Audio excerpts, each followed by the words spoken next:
saya untuk Bapak Ibu guru hebat. Perkenalkan, saya Fitri Anissa, calon guru penggerak angkatan 7. Saya bertugas di SDN Cempaka Baru 03 Pagi, Jakarta Pusat. Pada kegiatan kali ini, saya akan melakukan supervisi akademik dengan rekan sejawat saya, yang dimana kegiatan yang pertama kali akan saya lakukan adalah kegiatan pra-observasi. Sebelumnya, perkenalkan dulu rekan sejawat saya, yaitu Ibu Ima Rahma Kurnia. Beliau mengajar di kelas 1. Selamat pagi Ibu Ima. Selamat pagi Bu Fitri. Bagaimana kabarnya hari ini? Alhamdulillah luar biasa sehat Bu Fitri. Alhamdulillah ya. Ibu Ima, saya mohon izin untuk hari ini saya akan melakukan kegiatan pra-observasi nih. Kita mau ngobrol-ngobrol sedikit aja ya. Ngobrol-ngobrol santai aja untuk kegiatan pra-observasi ini. Nah, kemudian nanti setelah kegiatan pra-observasi ini saya akan mencoba melakukan seperti sini, melihat bagaimana sih kegiatan pembelajaran yang Ibu Ima lakukan di kelas. Ya. Nah, tujuan kegiatan kita hari ini, Bu Ima, tentunya kita akan berbagi ilmu dan juga pengalaman yang tentunya akan sangat bermanfaat buat kita. Bagaimana, Bu Ima? Setuju? Setuju Bu. Kita akan ngobrol santai nih ya Bu Ima ya. Baik Bu. Untuk kegiatan pra-observasi ini, saya mau bertanya mengenai kegiatan ataupun pembelajaran yang akan Ibu Ima dilakukan ya. Nah, sebelum melaksanakan kegiatan pembelajaran ini, perencanaan apa saja nih yang sudah Ibu Ima persiapkan? Biasanya kalau saya melaksanakan pembelajaran sehari-hari di kelas itu, pastinya tentunya saya menyiapkan RPP atau modul ajar Bu Fitri. Kemudian media-media pembelajaran yang akan saya siapkan dan saya sesuaikan dengan materi yang saya sampaikan dan tentunya kebutuhan siswa saya di kelas tersebut. Seperti itu ya. Nah, dalam pembelajaran ini bagaimana sih berdasarkan RTP tadi yang sudah Ibu Ima buat, bagaimana Ibu Ima ini memilih SK, KD ataupun indikator dalam pelaksanaan pembelajaran? Kalau RPP atau modul ajar yang saya buat itu tentunya sesuai dengan kurikulum yang ada. Apalagi sekarang sudah menggunakan kurikulum Merdeka. Nah, SK ataupun KD atau ATP ataupun tujuan pembelajaran saya tetap mengacu kepada kurikulum yang ada dan tentunya saya kembangkan kembali sesuai dengan kebutuhan siswa atau murid-murid yang ada di kelas saya. Jadi biar penyampaian nanti pada saat materi yang saya sampaikan bisa diterima oleh murid-murid. Tentunya seperti itu Bu Fitri. Jadi indikator yang tadi Bu Ima sebutkan, yang sudah Ibu Ima jelaskan itu berdasarkan kebutuhan siswa. Iya, betul sekali. Maksudnya kebutuhan siswa itu bagaimana? Karena kan kebutuhan setiap siswa itu kan berbeda-beda, memiliki kebutuhan atau penangkapan penyampaian materinya itu berbeda-beda. Jadi saya membuat indikator atau tujuan pembelajarannya itu setiap siswa agak saya bedakan. Mungkin ada yang membutuhkan indikatornya agak lebih tinggi karena mereka sudah mampu, dan ada yang agak saya turunkan untuk siswa yang memang masih kurang mampu atau menguasai materi seperti itu. Jadi berdiferensiasi mungkin seperti itu ya Bu Putri ya. Benar ya. Kebetulan untuk kelas satunya menggunakan kurikulum Merdeka ya Bu? Iya, betul sekali Bu Fitri. Dimana kalau kurikulum Merdeka ini sudah menggunakan pembelajaran berdiferensiasi ya? Betul sekali Bu Fitri. Sudah berdiferensiasi yang memihak tentunya kepada murid dan berbeda-beda untuk penerimaan atau penyampaian materi kepada siswa. Karena siswa di kelas tentunya berkarakter ya, bermacam-macam, baik kemampuan ataupun gaya belajarnya seperti itu ya. Iya, betul sekali Bu Fitri. Nah, dalam RPP yang sudah Ibu Ima buat tadi, Ibu Ima kan sudah menjelaskan bagaimana Ibu Ima menentukan SK, KD, ataupun indikator. Nah, bagaimana dengan tujuan pembelajaran itu sendiri? Kalau tujuan pembelajaran materi yang akan saya sampaikan nanti, yaitu tentang penyampaian atau menerapkan sikap sila Pancasila sila ketiga, terutama tentang bergotong royong di rumah. Nah, itu akan saya sampaikan tujuan pembelajarannya dan terutama yaitu manfaat dari bergotong royong tersebut untuk materi yang nanti akan saya sampaikan Bu Fitri, tujuan pembelajaran tersebut. Nah, dari tujuan itu Bu Ima, tentunya kita memiliki area atau wadah pengembangan yang ingin kita capai nih. Nah, kalau untuk Bu Ima sendiri bagaimana dengan area pengembangan yang ingin dicapai?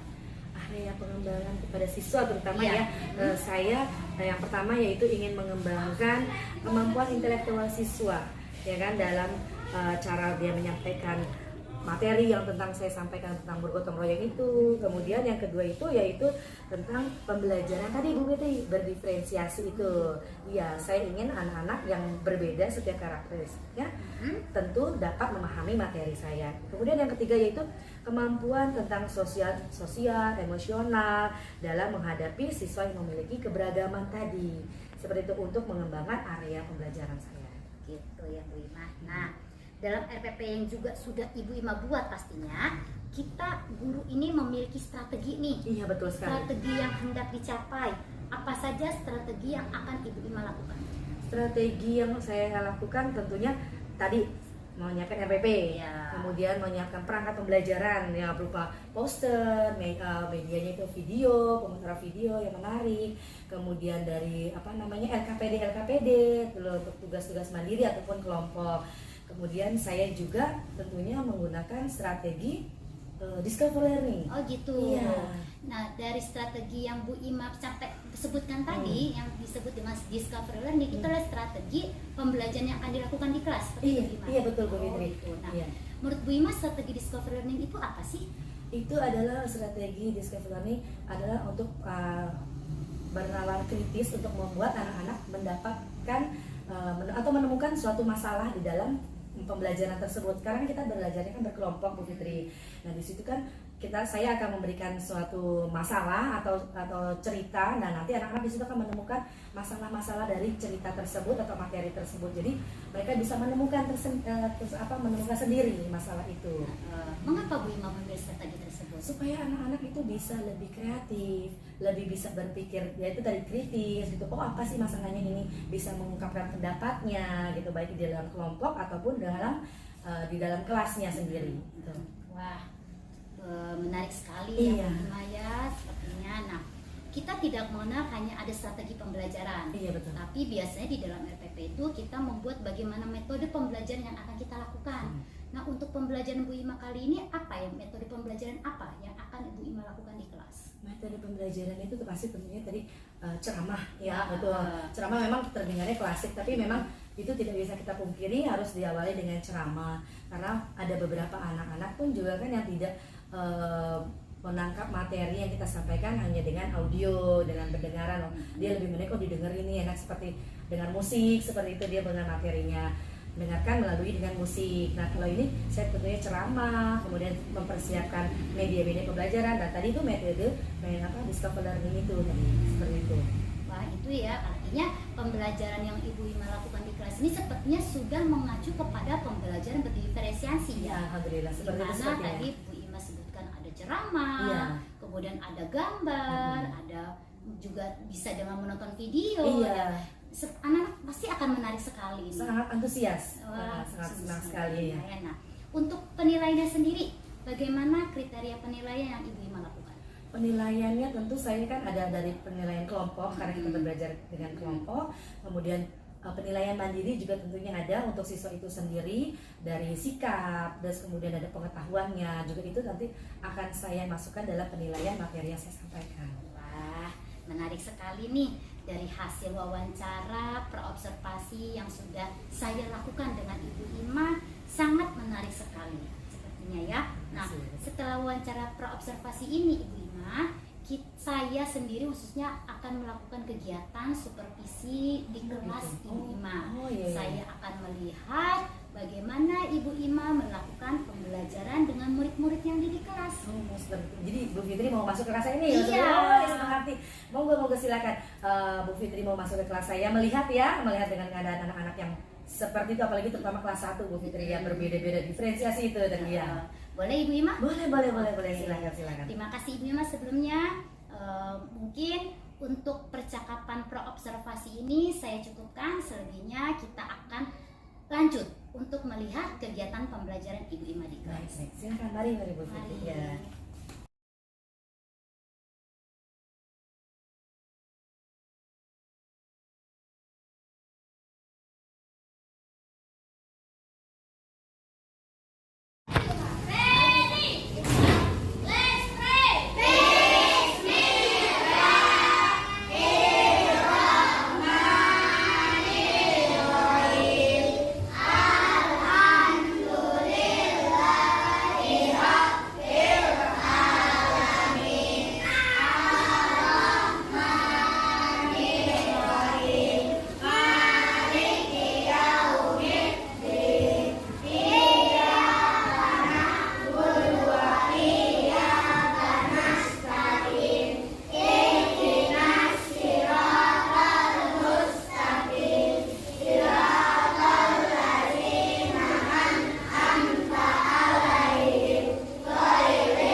bekerja bakti, bawa buku, ya kan, menyusun buku. Nah, adiknya yang kecil bantuin nggak?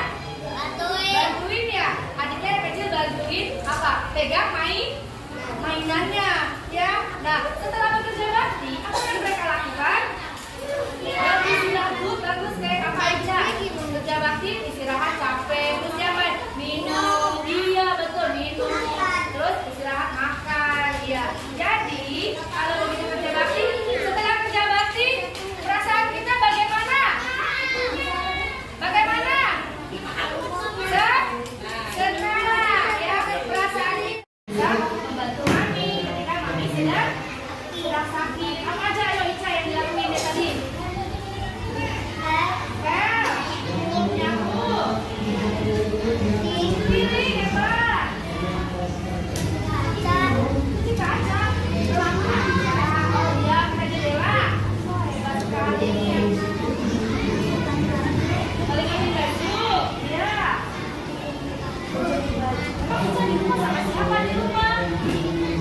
Oh, mami sama papi berarti kalau mami di rumah sakit, kita sama papi di rumah. Oke, tepuk tangan dulu lah buat Ica.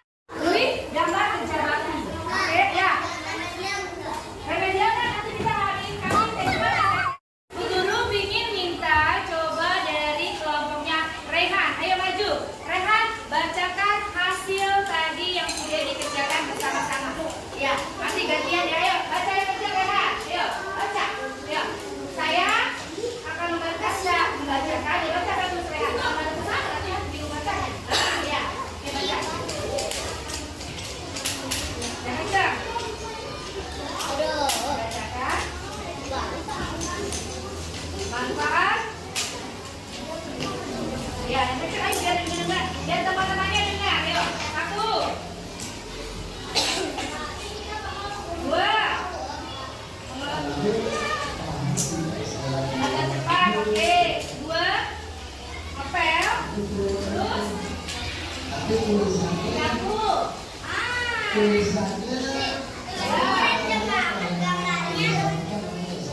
Oke, menyiram mama. Oke. Ya, thank you Reha. Tepuk tangan dulu buat Reha. Ya. My house. Inside. Apa yang dilakukan supaya bersih dan tetap bersinar? Lap. Ini enggak ya. Terus? Detail. And then? My house is clean. So clean. Yes, so clean. Jadi rumahnya bersih. Kemudian apa lagi selain bersih? Bagaimana dengan wangi nggak? Yes, wangi. Rumahnya bersih, jadi wangi. Ya kan? Senang nggak bekerja bakti bersama-sama? Senang. But happy? Yes, I'm happy. Because karena bersama, together with family. Yes, with my family, my mom, my dad, and My sister. Gitu? Sister. Yes. Okay. Thank you, Louis. Tepuk tangan buat Louis. Yes. You're happy, your mom. Good.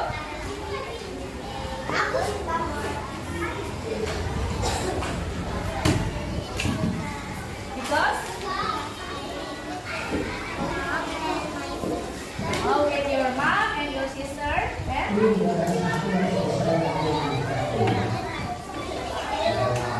eat together. Yes. What's your maksudnya apa? Apa? Making apa? Oh, making bakwan, bala-bala, bakwan. Oke, terus. And then we eat it together. Yes. Bagaimana rasanya? It's good, delicious. It's good. Terus habis memasak, apa yang selalu lakukan? Good.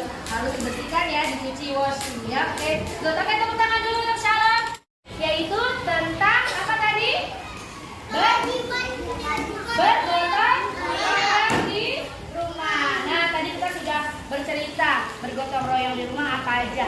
Mengepel, menyapu, ya kan? Terus apa? Memelap, mencuci, menjemur, memasak. Kemudian apa lagi? Manfaatnya tadi apa lagi Zaki?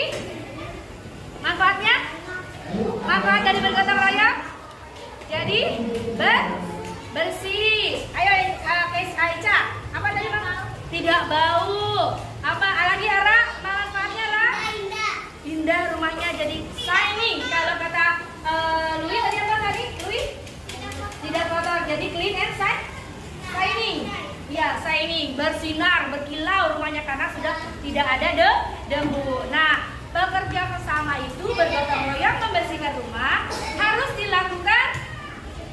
Yes, good Raka. Setiap hari. Hari ini kerja bakti, bersih rumah, nyapu, ngepel. Terus besok sama nyapu ngepel lagi. Karena apa? Karena kita kan beraktivitas juga setiap hari. Karpetnya diinjek setiap hari, ya kan? Kita makan setiap hari, piring kotor pasti ada, ya. Jadi manfaatnya yaitu kita bisa bekerja bakti, rumah jadi bersih, tidak ada penyakit, tidak ada kuman, ya. Dan bagaimana perasaan kita setelah rumahnya bersih? Happy, yes, good. Happy apa? Sejuk, iya, indah. Clean, rumahnya jadi bersih. Oke. Nah, untuk pembelajaran besok berikutnya, ya, kita akan membahas tentang apa? Oh, jadi kita akan membuat celengan. Oke, 5 membuat celengan. Tapi besok kita mau ada remedial dulu ya.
Besok selamat siang Bapak Ibu, salam sehat dan bahagia. Saya Ibu Fitri Anissa dari SDN Cempaka Bumi 3 Pagi, calon guru penggerak angkatan 7, ingin melakukan kegiatan terkait pasca observasi, terkait kegiatan yang sudah dilakukan yaitu praobservasi dan observasi. Untuk kegiatan kali ini berkaitan dengan kegiatan observasi yang sudah kita lakukan, yaitu saya ada Ibu Ima selaku guru kelas 1A yang akan menjadi sebagai observasi saya.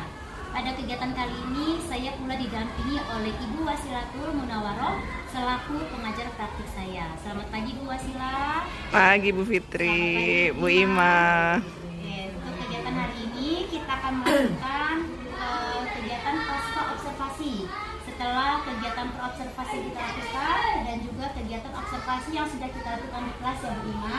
Nah, untuk kegiatan kali ini kita akan melakukan merefleksi kembali terkait pembelajaran yang sudah dilakukan oleh Ibu Ima di kelas kemarin ya. Nah, terkait pembelajaran kemarin sangat menyenangkan sekali saya juga melihatnya ya. Alhamdulillah. Terima kasih Bu Fitri. Ya, terkait observasi yang sudah kita lakukan di kelas, menurut Ibu Ima, bagaimana pendapat Ibu Ima setelah mengajarkan pelajaran yang sudah Ibu Ima lakukan di kelas? Menurut pendapat saya ya, setelah kemarin saya melakukan pembelajaran yang didampingi oleh Bu Fitri, menurut saya sudah sampai materi yang saya sampaikan atau pelajaran kepada anak-anak itu sudah sampai.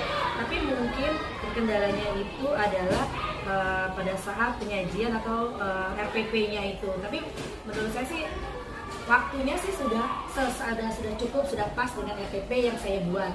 Cuman mungkin namanya manusia ya Bu Fitri ya, pasti kan ada sesuatu yang tidak sempurna, pasti tidak sempurna, ada saja kesalahan-kesalahan seperti itu. Ya, wajar ya sebagai manusia. Iya. Ya. Nah, dari proses pembelajaran yang sudah dilakukan, apa saja proses pembelajaran yang sudah sesuai dengan yang direncanakan? Apakah proses pembelajaran tersebut sudah sesuai dengan yang direncanakan atau sudah sesuai dengan RPP yang sudah dibuat? Kalau menurut saya pribadi sih alhamdulillah sudah sesuai, karena RPP-nya itu sudah saya mengikuti urutan-urutan RPP yang saya gunakan gitu. Tapi itu kan kembali lagi mungkin ada sedikit-sedikit yang terlewat gitu ya dari RPP yang itu, tapi mudah-mudahan nantinya akan bisa saya perbaiki lagi dia untuk pembelajaran berikutnya. Nah, dari cerita yang sudah Ibu Ima sampaikan terkait juga proses pembelajaran yang sudah dilakukan di kelas, apakah Ibu Ima dapat menceritakan hal-hal apa yang dirasakan? Apakah Ibu Ima dapat menceritakan hal-hal apa yang dirasakan oleh Ibu Ima? Apakah memuaskan dalam proses pembelajaran tadi atau seperti bagaimana? Kalau menurut saya lihat dari antusias anak-anak dan ekspresi anak-anak itu sudah sangat senang gitu, karena mereka juga sangat semangat, sangat tertarik dengan materi yang saya ajarkan pada saat itu ya. Terus anak-anak juga banyak mengeluarkan pendapat seperti itu, dengan tertarik apa sih keingintahuan mereka tentang materi yang saya ajarkan itu. Menarik juga ya. Nah, berdasarkan tadi nih terkait hal yang sudah Bu Ima rasakan, kepuasan yang Bu Ima rasakan dalam proses pembelajaran yang sudah dilakukan, bagaimana perkiraan Bu Ima dalam mengenai ketercapaian tujuan pembelajaran di kelas? Pencapaiannya mungkin bagi anak-anak yang sudah bisa mengetahui materi itu, menguasai materi yang saya sampaikan, mungkin cukup bisa tercapai gitu tujuan dari pembelajaran itu. Memang bagi anak-anak yang masih indikatornya saya turunkan, mungkin masih agak bingung di situ untuk materi yang saya sampaikan pada saat itu. Nah, terkait dari indikator Bu Ima, indikatornya tadi Bu Ima sudah diturunkan, apakah anak-anak itu sudah bisa mencapai indikator yang sudah di Bu Ima untuk mencapai tujuan indikator tersebut? Alhamdulillah kemarin itu kan karena saya ada beberapa anak yang memang indikatornya saya turunkan, dan itu saya beri penjelasan lebih efektif lagi, lebih konten lebih dekat lah, lebih banyak lagi perhatiannya kepada mereka untuk pembelajaran itu. Jadi biar mereka lebih mengerti materi yang saya ajarkan dan jangan tertinggal dengan teman yang lainnya seperti itu. Nah, dari pembelajaran yang sudah dilakukan, apa yang menjadi kesulitan siswa? Nah, itu dia kesulitannya itu mungkin konsentrasi kali ya anak itu, karena memang saya menggunakan media pembelajarannya itu supaya anak-anak lebih aktif gitu kan ya. Jadi terkadang anak-anak yang satu sebelah sana bicara, kelompok sini bicara, nah seperti itu. Jadi membuat mereka sedikit agak konsentrasinya kurang, tapi memang lebih aktif seperti itu. Saya lebih senangnya sih mungkin seperti itu, cuman itu dia kendalanya seperti itu. Untuk karena terlalu aktif, mungkin banyak anak yang bertanya, yang bercerita, dan jadi satu sama lain mungkin terdengarnya penjelasannya agak kurang seperti itu. Karena Bapak saking Ya, aktifnya antusiasnya mungkin ya menarik. Nah, dari pembelajaran yang sudah Ibu Ima lakukan, apa yang menjadi kesulitan Ibu Ima dalam kegiatan proses pembelajaran? Kesulitannya itu tentu tadi ya, sebenarnya itu juga dibilang kesulitan bukan, karena memang itu juga sebenarnya juga kelas menjadi aktif. Kesulitannya itu mungkin dalam menyediakan media pembelajarannya itu, karena kan saya kan kemarin itu tentang bergotong royong. Nah, harusnya kan saya tampilkan materi, PowerPoint, video gitu, harusnya memang langsung praktik gitu kan, apa sih itu bergotong royong, bagaimana yang harus kita lakukan di kelas, proses seperti itu. Tapi mungkin karena keterbatasan waktu gitu kan, dan kita kan harus berganti dengan pelajaran yang lain seperti itu. Jadi hanya karena terbatas waktu. Iya. Nah, ada nggak keterbatasan waktu tadi? Ada nggak alternatif lain yang bisa mengatasi kesulitan Ibu Ima ini? Setelah saya kemarin evaluasi ya, sempat ngobrol sama Bu Fitri gitu kan, kira-kira bagaimana nih. Jadi untuk mengatasinya itu, kebesokannya itu, esok harinya saya coba mengatasi dengan praktek langsung tadi itu, karena tidak sempat pada hari itu saya praktek langsung. Jadi keesokan harinya atau pada saat pulang sekolah dengan anak-anak mengadakan piket, itu kan juga sama juga seperti bergotong royong. Jadi langsung mempraktekkan apa yang telah kita pelajari, walaupun sudah berbeda jam pelajarannya, tapi langsung kita praktek. Jadi dengan begitu anak-anak mudah menangkap dan mengingat apa sih itu bergotong royong di kelas gitu, seperti itu. Aksi nyata. Iya, aksi nyatanya itu langsung kita kerjakan. Dari aksi nyata yang sudah dilakukan itu, bagaimana siswa menanggapi hal itu mengenai dalam proses pembelajarannya? Anak-anak jadi senang, jadi tahu oh iya Bu, benar ya Bu, yang tadi kita pelajari ternyata bergotong royong itu kalau dikerjakan sama-sama cepat selesai, jadi nggak perlu sampai siang kita Bu pulangnya gitu, seperti itu. Jadi berbagi tugas gitu, aku mau nyapu dong Bu, aku ngapus papan tulis gitu. Mereka juga lebih senang dengan kegiatan yang langsung gitu, seperti itu, daripada maksud membayang-bayangkan gimana ya kalau benar nggak ya kalau kita kerjasama selesai nggak nih cepet, seperti itu. Kalau kita kerjakan secara langsung akan terlihat nyatanya gitu. Konkret dan Iya, hasilnya. betul sekali. Itu maksudnya. Nah, dari identifikasi yang sudah dilakukan oleh Bu Ima, yang sudah dilakukan dalam proses kegiatan belajar mengajar ini, yuk Bu Ima, mari kita bersama-sama untuk mengidentifikasi apa yang perlu ditingkatkan, apa yang perlu ditingkatkan kembali, yang perlu diperbaiki lagi dalam proses belajar mengajar ini. Nah, saya untuk pertemuan berikutnya nih, terkait proses pembelajaran ini yang sudah dievaluasi, yang Ibu Ima tahu nih saya harus bagaimana, apa yang akan Ibu Ima lakukan? Jadi saya mungkin tadi terkait waktu ya, agak membagi waktu dengan memilih metode dan media pembelajaran yang tepat ya, dengan disesuaikan dengan waktu yang ada gitu. Jadi supaya tidak anak-anak itu tidak lompat hari atau tidak wah kok kemarin belajar ini jadi lupa lagi gitu. Jadi dituntaskan kalau bisa memang hari itu, walaupun memang indikatornya mungkin tidak selesai gitu, mungkin 1.1 dulu, nanti 1.1A nya berikutnya, seperti itu ya. Jadi disesuaikan dengan materi atau Iya, gimana? sesuai dengan materi yang akan kita pelajari. Oke, sudah Bu Ima. Ternyata dari hasil kegiatan kita, mulai dari praobservasi, observasi sampai pas observasi ini, saya menyimak dan mendengarkan dari apa yang Bu Ima sampaikan pada saya itu bagus sekali ya. Terima kasih Bu Fitri ya.